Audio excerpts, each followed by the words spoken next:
Greetings, everyone. Thank you for joining me for Candid Coffee. Today I have Armine Bazikyan, and she is the co-founder of Totalk Armenian. Armine-jan, thank you for inviting me to your beautiful office. Thank you for coming. Thank you for having me on your show. Thank you. We spoke a few weeks ago, and actually my sister-in-law had told me about Totalk, and I kind of looked over it, and I was like, oh, okay, cool. And then it popped back up again, and we started talking, and I was so pleasantly surprised by everything you've been telling me. And why don't you tell our viewers how you came up with this concept, what inspired you, and just give us some information. That's a long story. I'll try to shorten it for brevity's sake. So the concept of Totalk Armenian started with my own kids. So I'm an immigrant, right? I moved here when I was 7.5. My husband moved here when he was 8. Both of us moved from Armenia with our families. And so we spoke Armenian in the household, and then we got older and we integrated and assimilated, and our relationship blossomed with English. Mm-hmm. Then we had children, and we had to take our English context relationship and somehow readjust to speaking Armenian with our kids, which we did really well. Mm-hmm. Up until the age of, I would say, about 5, when they stopped going to preschool, they were completely fluent, both of them, in Armenian, and I have an 8-year-old and a 6-year-old. They were completely fluent in Armenian. We sent them to an Armenian preschool. They spoke to them in Armenian there. Armenian was their dominant language in the little bubble world that we lived in. Once they started public school and they started introducing themselves to other nationalities, and English became the language that they were educated in, it flipped overnight. I feel like I sent my kindergartner, and she came back in a week and she was only speaking in English. Right. So we thought, we did what I'm sure everyone has done. We started exploring Armenian schools. Right. So we looked into the weekend Saturday schools, and it didn't appeal to us because we're both working professionals. The only time we have with our kids is on Saturdays and Sundays. Right. So I did a calculation in my head. I'm like, well, a quarter of my weekend is not going to be spent with my kids, and that's a really large chunk. Mm-hmm. Because a lot of the Saturday schools are 9 to 1 o'clock. Wow. Yeah. And so I thought, okay, maybe that's not a good fit for my family. Then I found the after-school program that the Glendale Unified School District has, and I think a lot of other districts have as well, where there's an Armenian school that comes on campus and they teach for 2 hours twice a week. Nice, okay. And so we did that for my kindergartner at the time. So she started the program. It was very, very overwhelming for her. She was in a classroom with kids that were her age and kids that were a little bit older than her who already had some reading skills in Armenian. Mm-hmm. And the assignments and the class and the way it was designed did not fit the way that she was already being taught English in her kindergarten classroom. Right. So it didn't work well for us. She started rebelling against it. She started hating it. Mm-hmm. And her hatred of the class. Yeah, the hatred of the class. I'm sure all of us that have gone to Saturday school as kids growing up had that, I hate going to Saturday. Like, none of my other friends go. Why do I have to go? Right, exactly. And so it was the same thing that emerged with her. And we kind of clocked it as like, this is normal. Every Armenian goes through this. Mm-hmm. Every Armenian doesn't want to go to their Armenian class, pretty much. Right. Because we've all had the same experience. But then she took it one step further, where she came home one day and she said, I hate being Armenian. I'm not Armenian. Why do I have to do this? And I was like, hold on a minute.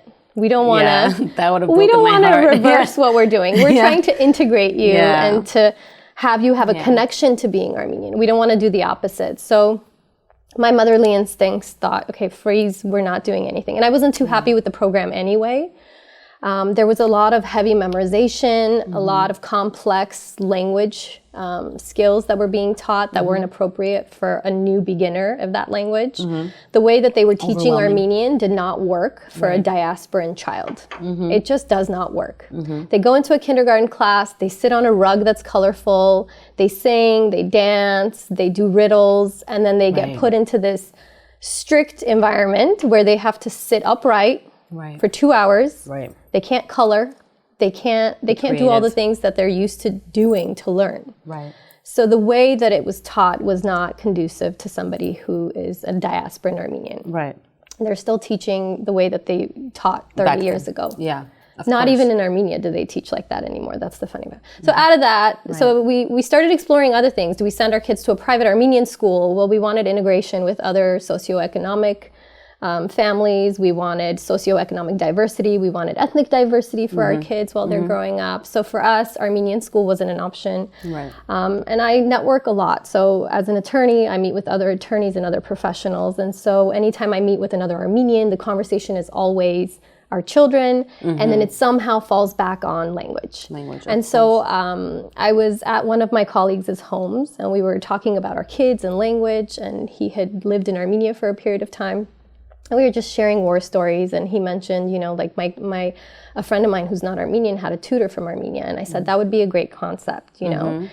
And at that point, my husband and I had discussions of, you know what would really work is if our kids just had a pen pal in Armenia, just some 10-year-old kid who can Zoom with them or get on FaceTime with them and talk about your room, show me that ball, what color is it, how many do you have? Just dialogue. Dialogue, just conversation. At that point, I did not envision my kids knowing how to read and write. My goal was I just want them to learn how to speak and have confidence in speaking.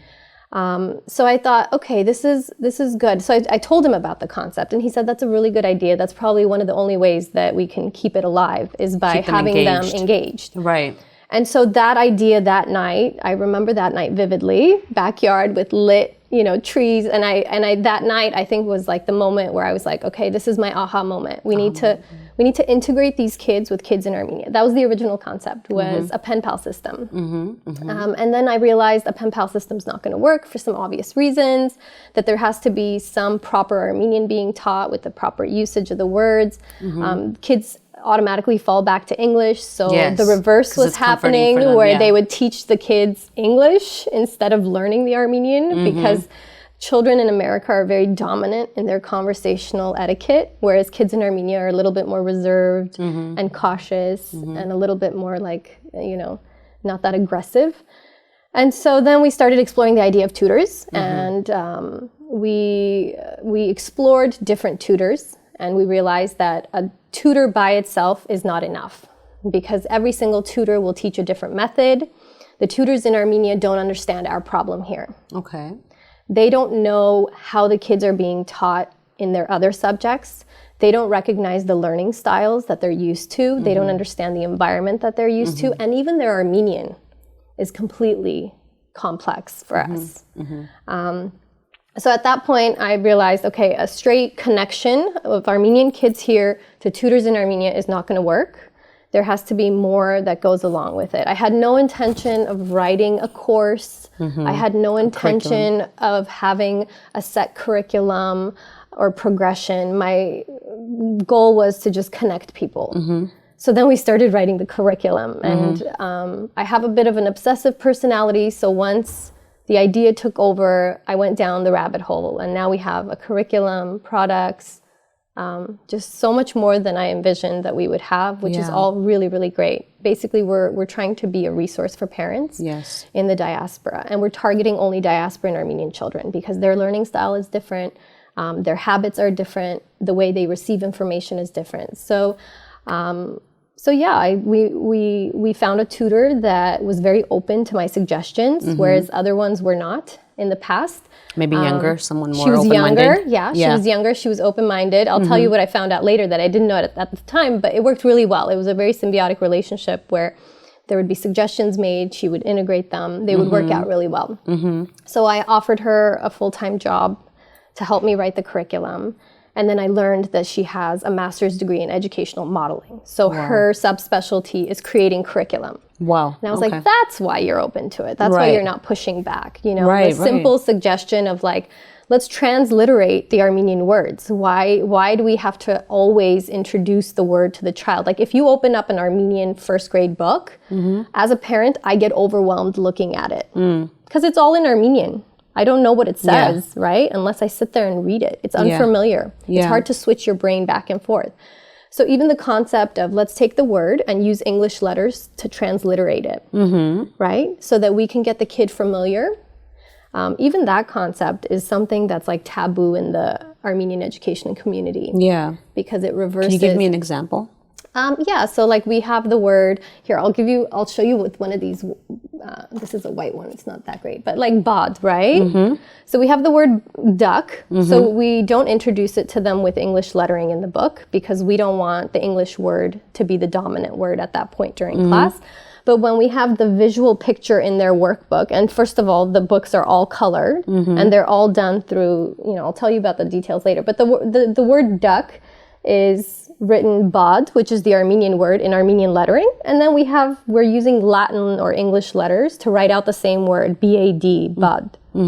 So that if a child looks at it, they're not overwhelmed by not knowing this foreign lettering. Because at that point, they're not really learning the letters. And we're not starting our program with throwing them straight into learning the letters and reading and writing. We're starting them with the way that a child starts school here. In preschool, they learn basic words. They learn days of the week. They learn colors. They learn numbers. They learn shapes.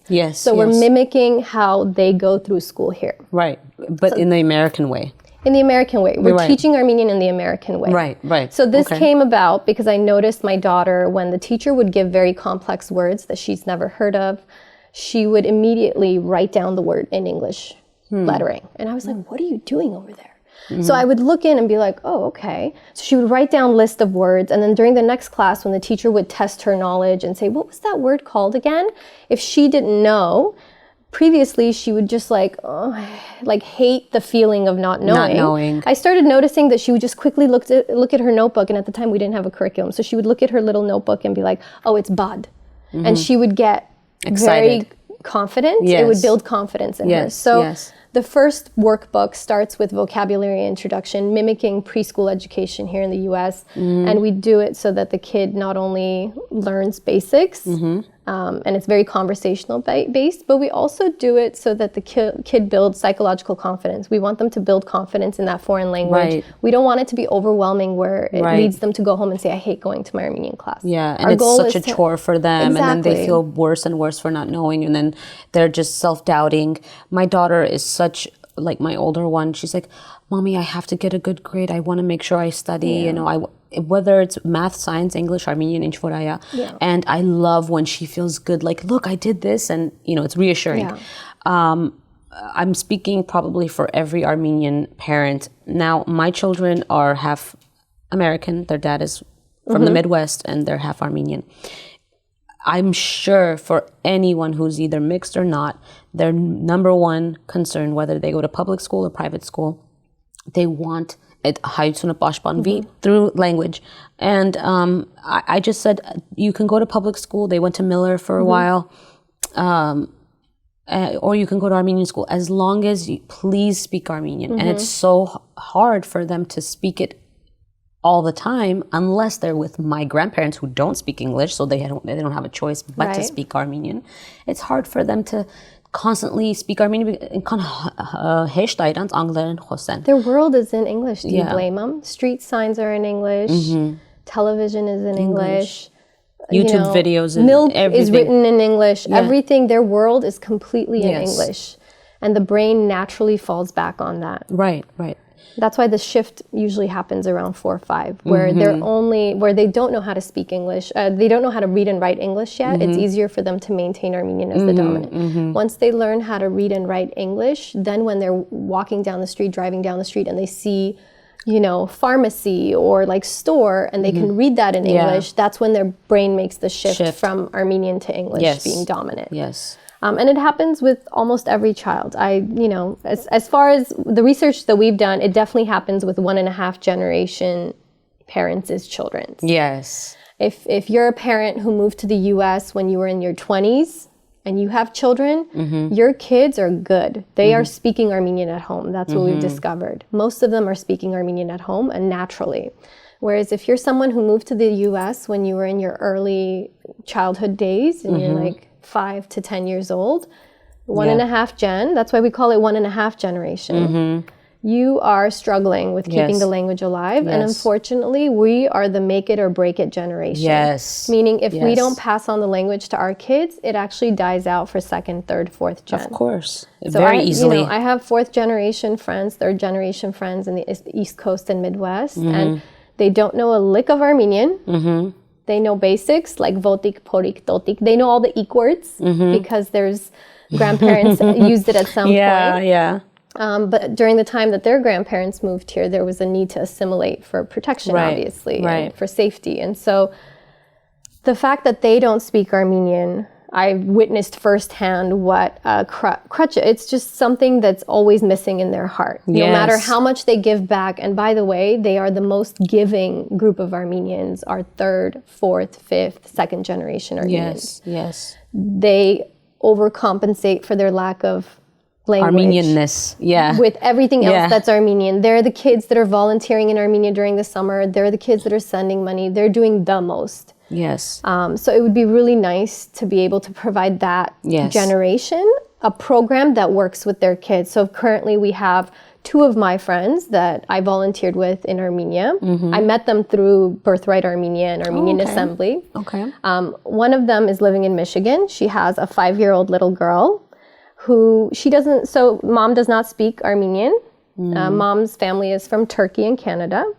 Dad's family is, again, 3rd generation, doesn't speak Armenian, right? Wow. So we have 2 Armenians who met through an Armenian program, fell in love, got married, had children. They're all Armenian.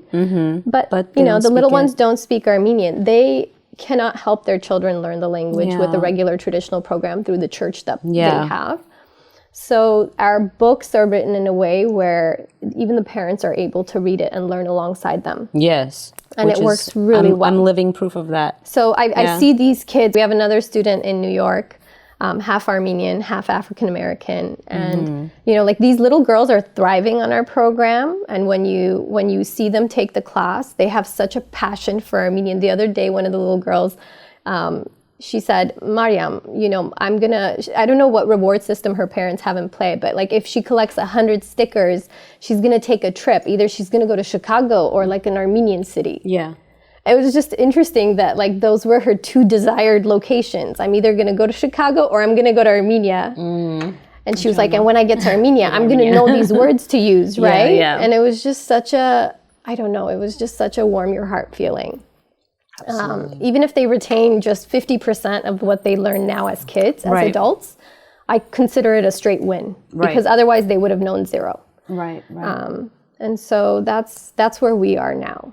That's most of our clients are 3rd, 4th, 5th generation who live in areas that don't have private Armenian schools, Saturday schools and whatnot. And we have so many of them here because we're so overpopulated here, but it's even us, like speaking for myself, I went to Saturday school for like a little while. And again, I got discouraged and I left. I said, Mama, and you know, my parents work, they couldn't like keep up with constantly teaching me. And now that I'm an adult and I have children, like I do feel bad. I was telling my friend last night, I'm like, I feel bad that I can't do and it hurts. It sucks. You feel like, well, I'm an educated person. I'm a great thinker. I'm a great speaker in English. I'm very like, you know, articulate. Why can't I speak in my native tongue as freely and as comfortably as I speak in English? And now that my child has Armenian classes, I'm just like, is that a b or is that a d? I can't tell. My mom has to help me. And you feel bad, like so her lessons are going to get harder and harder. So I love what you're doing so much because I still feel this way. And a lot of millennials who came here in early 90s. All the 1.5 Jenners. We're all illiterate. We're illiterate. And that's okay. Crazy? That's totally normal. Some of us has like double masters and great careers and we can't speak Armenian that well. Well, we could speak Armenian, but we can't read and write at the level that we would want. And I think it's a very negative, I don't know, like it's a hurting point for all of us. Because when our kids are in school, like I said, when I opened up that book of hers, I was like, what is this? Like, this is so complex. I didn't understand it, and I couldn't, the way it was written wasn't written in a way where I can even help. So I already felt defeated from day one. And I was just crossing my fingers that somehow the teacher works magic in class and that she succeeds. But the way it's designed doesn't work. The teachers are, you know, they might be well educated, but they're teaching Armenian based on a style that was taught in Soviet Armenia 30 years ago, Right. or the Middle East 30 years ago, because all of these teachers that are in these programs are transplants from the Middle East or Soviet Armenia. Correct. So they're teaching the way that they were taught, and it doesn't work for kids nowadays. There's child development skills that you need to have. A lot of them lack that. So you're getting mad at your child is not what they're used to if their kindergarten teacher is hugging them. Yeah. Yeah. And they come into a classroom where you're, Right. Yeah. using harsh words and shaming them because that's how you were taught. Right. Oh, you didn't learn it. Okay, love. Like that's not the way that these kids, they're used to positive reinforcement and all of that. So it just doesn't work well. It doesn't work at all. Well, times have changed. There's no way something from 60 years ago, Soviet time, can work right now. Yeah. And if it does, it actually stops working at some point. Even we have callers that are calling us for their kids who graduated from that same program. So they went all the way through 6th grade. And they're like 14, 15 now. And they're like, wait a minute, like, I'm calling because he's done Armenian school, but he doesn't remember any of it.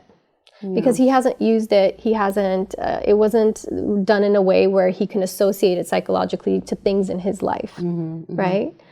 Which is, I think, the key component. There's a lot of psychology that we use in our program. There's a lot of things that we're doing that are very similar to how they're living their life with English and going through school on a regular basis. So, I want my viewers to know how pleased and surprised I was when you told me that, told me who you hired to help the children, their compensation, and just the relationship between you and them, all from here to there, is really amazing. Tell us about that. So a component. So once my aim was to solve my problem of teaching my kids Armenian. So there was a problem in the diaspora that I saw, and I was like, okay, I'm going to set out to solve this. And I did so much volunteering work in the past that there was always, ever since I did Birthright Armenia, which is a program that pays for your flight to Armenia. Back in the day, it paid for your flight to Armenia. You would go to Armenia, you would live there for a couple months, and you would volunteer somewhere that interests you. And you would meet Armenians and locals and American Armenians and Canadian Armenians and people from all over the world. So one of the components was always giving back, figuring out how am I going to give back? What are we going to do to support Armenia? We can give donations, we can send things, but it's just you never as a Armenian in the diaspora feel like you're doing enough. Exactly. And that is very evident these past couple of days. So my experience with employees in Armenia for my law firm and my husband, who's the co-founder, his law firm, we have employees in Armenia. And we found them through Upwork. And when we found these employees, every night we would sit there and be like, oh my God, like Mary is a unicorn. How did we find this girl? Or, we talked so highly of them to each other because their skill sets, their knowledge base, their work ethic was beyond anything that we saw in a 20-something-year-old here. And so when we had this idea, it was like a given that it's going to be kids from Armenia. There's young, amazing, educated teachers that would be perfect for this job. They know English, they're fun. It's not, no offense to like older teachers, but we wanted to make it so that the kids relate to our teacher who teaches at Tumo and is very like hip and fun, and she has guitars hanging in the background and they could talk about it and have conversation. A 14-year-old boy is going to relate to that teacher versus a 50-something-year-old person. Technology was going to be a very vital component, so it only made sense to have people who know technology very well, and unfortunately it skews towards the younger generation. Of course. In Armenia. And so all of our teachers have to live in Armenia to be teachers with us. So they're residents of the Republic of Armenia or Artsakh. And they have to have a passion to teach kids in Armenia. So a lot of the teachers that we've hired, as soon as they heard about the concept of it, the concept is what made them apply. They didn't apply to earn a better wage. I mean, I'm sure that was a part of that was a perk, but they're equally passionate about this as much as we are here, which was just amazing to me. They feel like they're helping their Haidanic. Of course. And it goes full circle, right? Of course. So all of our teachers are located in Armenia, and it's something that we will not steer away from, because we've had people call and assume that we have a school here, and they say, when are you going to open up your school here? And I'm like, we don't have a school here. And everything is done in the child's home or in that little room? No, that's just my kids' classroom because of COVID. No, everything is done wherever the kid wants to do the class. If you're on vacation in Big Bear, like you don't have to cancel your Armenian class. You could just do it from there, right? You could do it from your home. You could do it at your grandma's house, wherever you are. Yeah. So all you need is a device. You connect with your teacher. You have your workbook and your other materials, and you do the class virtually from anywhere.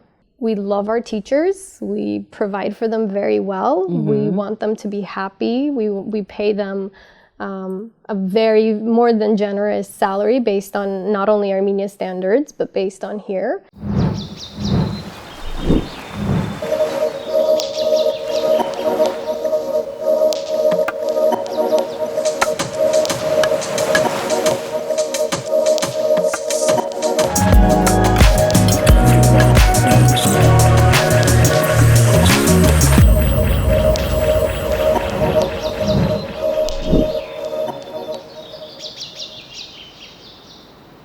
With everything going on back home, since you're so closely tied to many people, and like you said, you've always done volunteer work, you're so, it's in your heart and you want to stay connected. I'm sure you and I and everyone else are really, really taking this difficult time to the heart, and it's very emotional. It's very difficult. How have things changed for Totalk in Armenia, or what would you like to improve now that this is going on? Any change of plans? There's been some changes of plans, yeah. We've had to push back launch dates for some programs because we just don't know what's going to happen in Armenia. We don't know what the internet connection is going to be like. We've experienced some blackouts when it comes to internet. So the government will shut off the internet if it benefits them because of certain military activity, information that they don't want released and whatnot, rightfully so. We haven't had too much interruption to the classes, and we've asked the teachers, do you want us to cancel your classes? Like, how do you let us know what you want done? We're doing whatever you want done at your comfort level. Most of our teachers have come back and said, I love doing the class, even though chaos is happening around me and I can hear things. Yeah. Because it's a huge distraction, number one. So for them, it's a personal distraction away from everything that's going on. Number two, it has reignited the passion that we have. Like, like our entire theory of change model when we started this was to provide a connection between a diasporan child who grows up and becomes an adult American Armenian to something in Armenia, some human that they know that they wouldn't otherwise know. So we have our flock classes, which we were planning on launching, which connects the kids here to kids there. So the objective was that if I took this class and I grew up, I had multiple friends that I had met through the program living in Armenia. I had a teacher living in Armenia. So that if there was, literally in my mind, the vision was that if there's a war in Armenia or something terrible happens, that these kids will say, oh my goodness, my teacher lives there. Like, let me figure out what to do. Yeah. And they'll scramble the way, they'll scramble the way that we are scrambling because we have that, birth connection. Exactly. So the current, war that's happening has only made that theory even firmer than it was. We knew that our theory had to turn into reality. And with what's happening, we've experienced, like, unexpectedly, I experienced it. My objective was to have that in the kids. And here I am worrying about our teachers because I didn't know them before. Right? I don't have friends and family in Armenia. I have some friends and repats, but I don't have family in Armenia that I can worry about the same way that you worry about your cousin and serving in the army, right? So like the teachers have now become my family and I have this connection. And I was telling my husband the other day, I'm like, I don't know if I would have been so vocal this week. Like I've literally stopped all work at the law firm because I've been so busy keeping up and sharing and whatnot. I'm like, I don't know if I would have been so vocal had I not known these teachers. Of course. So when you have that, it's a heavy burden, but I think as Armenians living in the diaspora, it's the only thing we can do. And if you don't do it, you're doing nothing, right? Exactly. You have to keep that connection alive. And unfortunately, that connection only happens through personal relationships. Because Armenia, to the generation that's growing up, if they do not visit regularly or know people there, it is a phantom land. It's like this fairy tale land that everyone that's old around them keeps talking about, but they like, don't really it's not know. Real. Yeah, exactly. You know, it's like when my son was 3, we were driving to Underwood Farms, and he looked around like Simi Valley, and it's like really rocky, and he's like, "Mom, is this Armenia?" And I'm like, "No, I've obviously not done a good job. Armenia's across the ocean, like." But they don't realize, I think, they don't have that connection unless they have a person. Yeah, they just know stories and you know, like whatever a faraway pictures land sometimes. for them. Yeah. And unless the parents visit with the kids regularly every summer, they're not going to have that physical connection, emotional connection, psychological connection. So our goal was, by the time these kids graduate from our program, they would have had multiple friends in Armenia. They would have visited, and when something catastrophic happens and an emergency happens to the nation, they get up and they become the diaspora army that donates, that gives back, that collects goods, and all of that. So whatever we're experiencing now is what we were fearful of, and we were trying to provide a solve for. So it has only made our mission so much stronger. Absolutely. We've been working harder because of it. We've been, you know, it makes it so much more emotional. Absolutely. To think of it. Everything is very emotional. As much as we try to be more strategic and everything, we were just talking about this last night. You can't help but be emotional, and people can't help but just literally take the shirt off their back and give it to them. Yeah. They don't know what else to do. You don't know what to do. Yeah. Like, you're sitting and, you know, like, we ask our teachers, like, what can we do to help? Yes. And they're like, just spread the word. Money, spread the word. Money, spread the word, right? Those are the 2 things that's coming out of Armenia, is like, make sure you're sharing with the right people. You sharing a post with your 800 followers on Instagram that are mostly Armenian, we're creating a cycle. We're seeing the same posts over and over again. Like, get on Twitter, direct your post directly to somebody that has power, a celebrity, a politician, somebody, news, right? Share it with those types of people. Don't keep sharing it with your cousins on Facebook. They already know.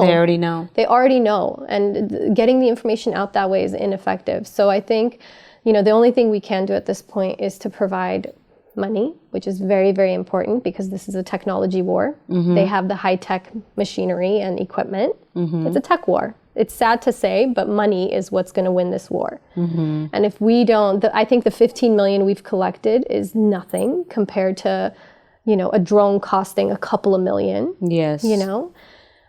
Anyway, I could get into that, but it's, you know, as a diasporan, I think you feel helpless. And you don't know what to do. You're like, should I go as a man or a woman? Should I go serve? Should I not? What do I do? Do I send stuff? Do we do collections?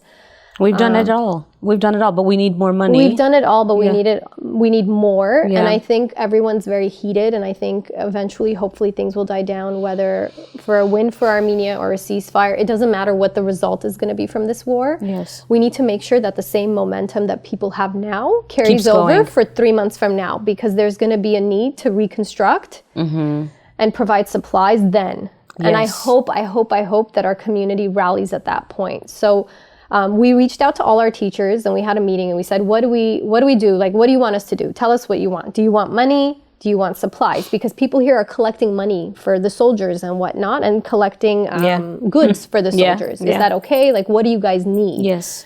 So all of our teachers, like, voiced the same concern. They're like, we have supplies in Armenia.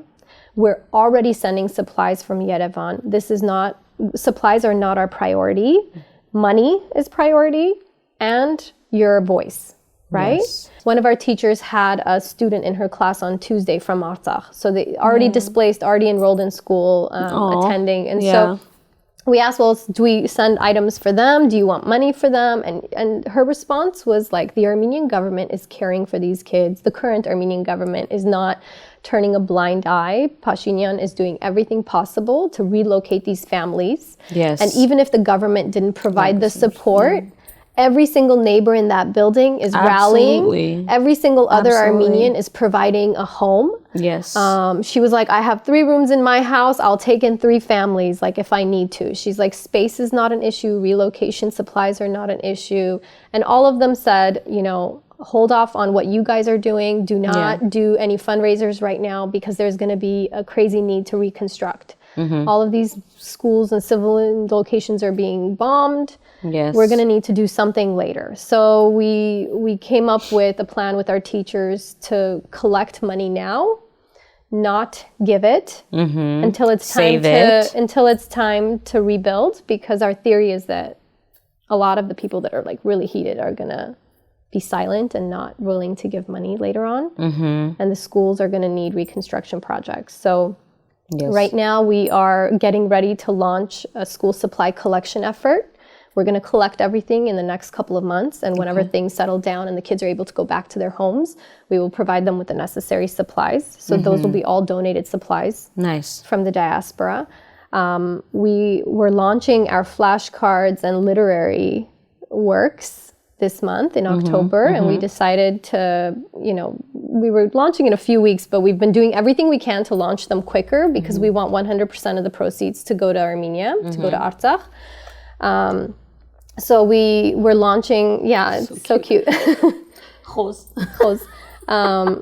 So a lot of the products that we had planned to launch, we're kind of speeding up so that we can donate all of the proceeds from the sale of them to Artsakh and rebuilding projects. We're going to hand teachers the money. We're going to put them in contact with the Ministry of Education in Artsakh. They're going to pick the schools that they need the most help with, and we're going to basically coordinate directly with them to rebuild. So you're looking at our literary labels. We have a problem with lack of Armenian kids' books. And so when kids learn how to speak and write Armenian, they don't have anything that they could practice with. And if they do, it's not very fun to read. So we've taken all of the really, really fun American books that our kids know by heart, like Goodnight Moon, like Dragons Love Tacos, everything that all the kids basically read. They know the story by heart. They've read it a million times every night. And we've translated it into Armenian, and we've transliterated it with English lettering into labels. So like this says like he was too naughty, I sent him back in English, right? So we have the Armenian translation and we have the English transliteration. So even if the parent doesn't know how to read Armenian, they can still read. They can still read to their child in Armenian and say Nashat charachichier het ugarketsi, right?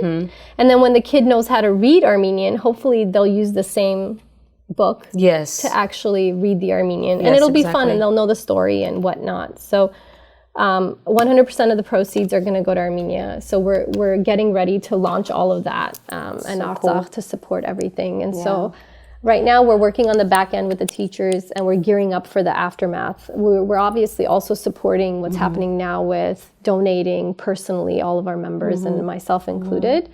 But I think the aftermath is going to need more aid from the diaspora. Of course. And so we always just wait for things to get really bad, and then we just oh my God, we gotta do, we panic. If we could just be a little bit more pre-planned. Yes. Be purposeful, productive, and think ahead of time, 3 months, 6 months, a year from now, I think we'll be better off. I know that we really, really unite in times of need, but if we could just be a little bit better about like thinking ahead of time, we won't have to panic so much. But I think we will be, though. I think this experience for most people, it really shook at least for the diaspora.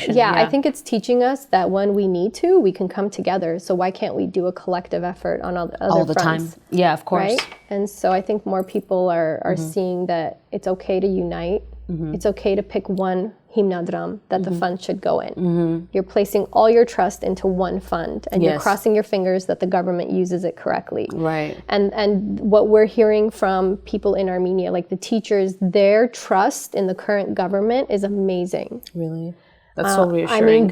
I want to hear that, We're always second guessing. I'm shocked at the level of trust they have. There was some drones that were shot down over Abovyan and Kotaik region yesterday. I heard about that. Vanui was on the phone with our teacher Mariam, and then she heard it, and then she heard it again, and Mariam just panicked and had to hang up. So that is just an experience that shakes you as a diasporan. But I think it's collectively, the result is that she called back and she said, okay, I said, Mariam, like I looked on Twitter, it looks like it was a drone that was shot down. She's like, yeah, there was 4 of them. Nicole says they shot down 3. They're waiting to get the 4th one. She called back an hour later. She was like, they got the 4th one.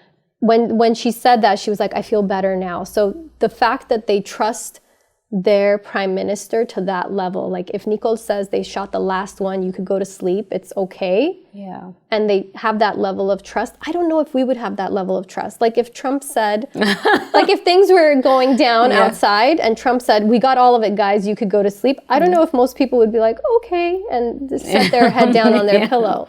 Yeah. So the level of trust they have is really good. I think the government is prepared for this. I think they're doing a phenomenal job of providing what's needed. Right. And we have to rally around them. We have to donate to that one cause because, as I said, it's a technology war. They are flying drones unmanned. We're shooting it down. They're getting another one. They have the resources that we don't have. That we don't have. We're losing gonna run guys. out. They're losing a couple of million in a drone. And then they go out and get another one from Israel. Great. We've lost 57 already in one day. So it's a technology war. It's a technology war, and we need money for that. Yeah. We don't need manpower. So all of the people that want to go and fight, no. They're being sent home. They're being sent to pull out your checkbook and write a $5,000 check and go out and work. Yeah. Go hustle, get your money done, and send it in because they need to buy a drone that's going to do what they're currently trying to do to us. Absolutely. So yeah.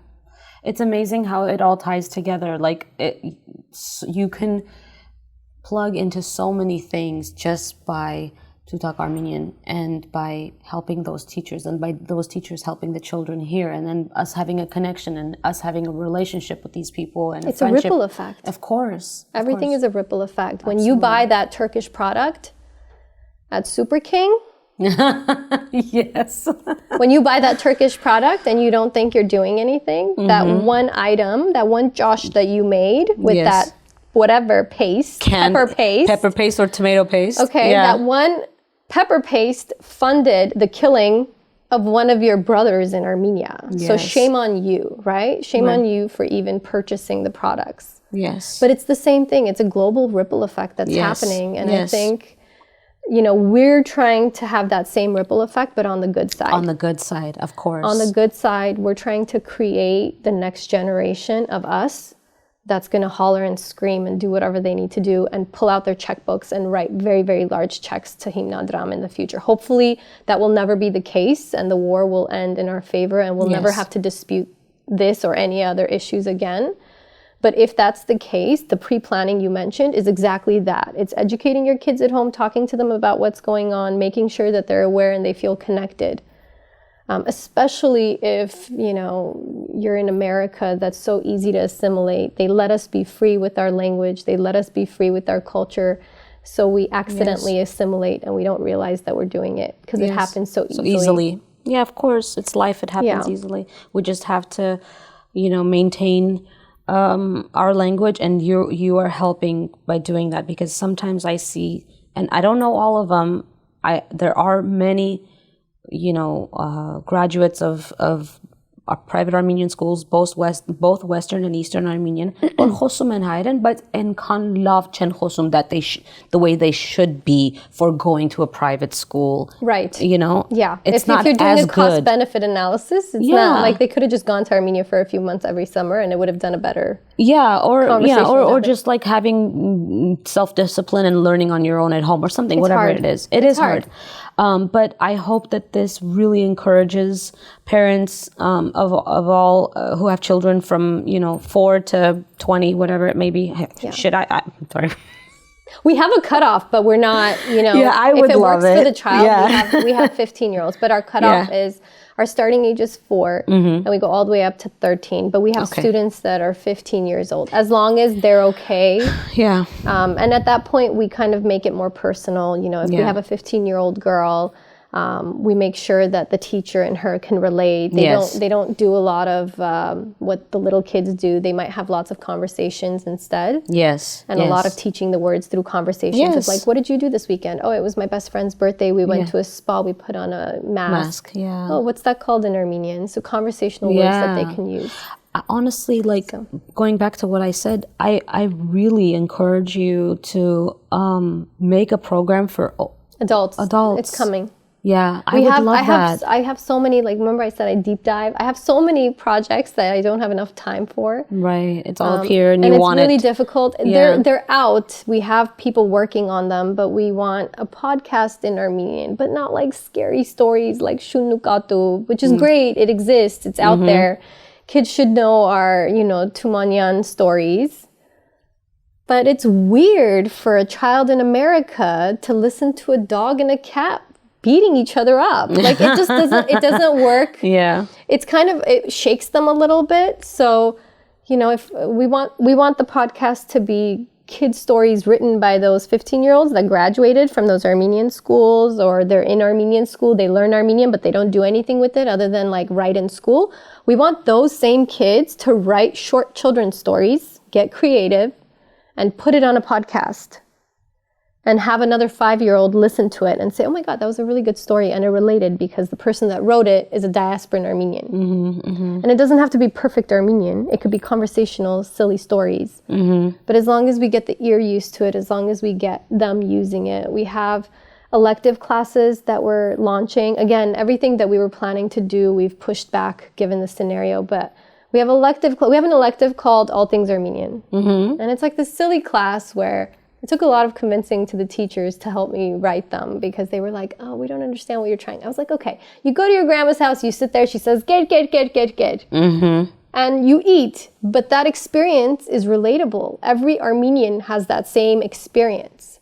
So let's break it down in a class. Let's get 16-year-old Armenian kids, 18-year-olds who know Armenian. They graduated from school. They don't use their Armenian for anything fun and conversational. Right. Let's put them in a Zoom room with 2 kids from Armenia, and let's have them analyze this issue of hurasirutun. Where does it come from? What's the psychology behind the older generation taking pride in plentiful tables? All of it stems from something related to Armenian history. And we can explore tradition and history with something as silly as, you're Armenian when your grandma tries to feed you the entire, Yes, exactly. And so our elective classes are fun classes that are designed to continue conversation for older kids. Yeah. So for older kids, we don't have the language, but we have that. It could be an Armenian music class, but we're not analyzing music the way that they're doing in Armenian, even in Armenia. Like, we're taking komitas and we're breaking it down. We want Armenian rap analyzed. Like, we want things that kids are interested in so that they can continue the conversations in Armenian. Yeah, absolutely. We want them to use their Armenian for things that interest them. We have artists in Armenia that are willing to open up their shops, give us virtual tours. We have an artist, I can't remember the name of the region, but he basically finds trash and he makes it into beautiful art. Wow. So we're not only exploring like traditional artists, but we're also contemporary art as well. So we have a lot of fun things. We have a tamada class. You might want that, Christine. Yeah. So you can do your show in Armenian. Yeah. But it comes about as the result of hearing, like, we're listening to parents. I would love that. We have a parent who has a son who's DJing, and she's like, I would love for him to have language skills. And I'm like, great, let's think about that. Let's think about why that's important. It's important because when you're Armenian and you're 20-something years old and you get engaged, you have a panic. The first panic that comes to you is, oh my goodness, what am I going to say at my engagement party? Do I have to speak? Mom, do I have to say anything to especially if you're male, like, what do I have to say during the kenat? Yeah. The generation that's growing up right now is disabled because they don't have that skill set. Yes. And oration in Armenian is different from speaking in Armenian. So we thought, okay, we're going to empower them, and why not have a class, an Armenian oration class, where you learn basic statements in that language and it empowers you to speak at your own wedding. Like, I didn't speak at my own wedding. I don't know if you did. No. I was like, well, I have to do it in Armenian. My Armenian's great, but like, I don't know. I was like, okay, never mind. We just won't. Yeah. We won't do it. And then your Armenian was great. Imagine all the other people that are like, I don't know. So I was like, because someone's gonna, hide, like someone's gonna say something negative. I'll just wait for that. So I was like, okay, fine. Yeah. But we really, like, we're designing it to empower them to be able to do whatever they need to do in life. Right. And it would be nice for them to give a speech and express their love and affection in a language that's not dominant to them. Yeah, of course. It makes them feel so good. Like, because a lot of them feel like, I should, but I can't. I can't. Yeah. Well, confidence is in that age group that you mentioned, like 17 to 25. Confidence is what keeps them from speaking Armenian because they don't like the way that their voice sounds. And when you pronounce something as a teacher to them, the lettering, you pronounce it correctly. When they pronounce it back, it sounds way off. They have an accent in Armenian, and because they hear it differently, it stops them from speaking it. Yes. So the first book starts with vocabulary, and it's divided into different modules. But each module, like the numbers module, where they're learning about numbers, each module is designed to have different key components. And the aim is to allow the child to learn Armenian, but to use Armenian for things that are other than communication. Okay. Because they're going to use it for communication. We want them to use it for non-communication, like doing math in Armenian, calculating things, playing a game in Armenian, which they don't do, hence the reason they lose it. When they play a game, they play in English. So for example, we have a game that they play with the teacher and the other, whoever else is in their class. If they have like a pod class with 1 or 2 other people, they play Battleship in Armenian. They're not playing Battleship. They are, but they're actually just learning their numbers. Right. They're repeating it over and over again. We have a listening component, so we either do something listening or something watching, where they're hearing another person speaking it. We have Sudoku. As they're doing the Sudoku with their teacher, the teacher is having conversations about, well, what number did you put in Armenian? And if they're able to respond hing, I've done my job. Right? Absolutely. But it opens up, like we have the fun work assignments. These are homework assignments. The homework assignments are all STEM-based or art-based. We want them to have fun. Like we had a 10-year-old student the other day. The mom posted about it. And I just like, it melted my heart that a 10-year-old Armenian boy can, number one, love his class. She keeps, emailing us, and I keep checking in with the mom. Like, does he like it? What's going on? How does he feel about it? She's like, he loves the class. But the point is that, like, if a 10-year-old boy can enjoy going to Armenian class and do a science project where he changes the colors of a flower and talk about it and film himself doing it to show his teacher, I think that's, I don't know. Like, the vocabulary is going to be... It's going to be there, amazing. It comes, it's more than what he would have conversed in that language. So anyway. Okay, very good. I love it. I love everything that you're doing, Armine. You've thought of so many different ways to make this great and make this and utilize it in every way possible for different types of children, not different types, but different age groups, and different types. Half Armenians, quarter Armenians. It's different. The program runs different for them. And their attention span, and their interests, and their likes, and their dislikes, everything. Like, love matatzales amenichiev. It's so cool to see you bring it to life. And I really want these. It's my 4th child. You can have them. We'll give you some to take home. That's my dog, actually. I have a pug. You have? I know. I saw him on your... It's so cute. Yeah. Yeah, I really want this for my kids. They would really enjoy it. Thank you so much for... You're very welcome. Reaching out to me, for talking about this, for doing everything that you've done alongside your husband, of course. Got to give him credit as well. And your children who inspired you to do this, and your homeland that inspired you to do this. I'm super proud of you, and I'm so glad I'm talking about this, especially now. It's very timing. Yeah. Inopportune, but opportune. Opportune. It is opportune. We have to turn the negative into a positive. Yes. So we work harder for this now. Exactly. Knowing that actively someone's trying to annihilate us. Of course. So absolutely. Please tell us where we can get the information for Totalk and how to reach out to you. So parents can reach out to us by going to our website. The website is Totalk Armenian, where we do a little bit of a play on words. The Armenian word for Totalk is parrot, so it's spelled the traditional English way, to talk Armenian, because our program's aim is to encourage kids to talk Armenian. So on Totalk Armenian, you will find information about tuition, different resources that you can use for your child, even if you're not a student of ours. And you can find all of our contact information to try out a free trial class and see if it fits your family's style. Awesome. Wonderful. Thank you again, and best of luck to this program, to your law firm, to your husband's law firm, so that it could propel you to move forward and do bigger things. I'm very, very proud of you, and I'm so happy I met you.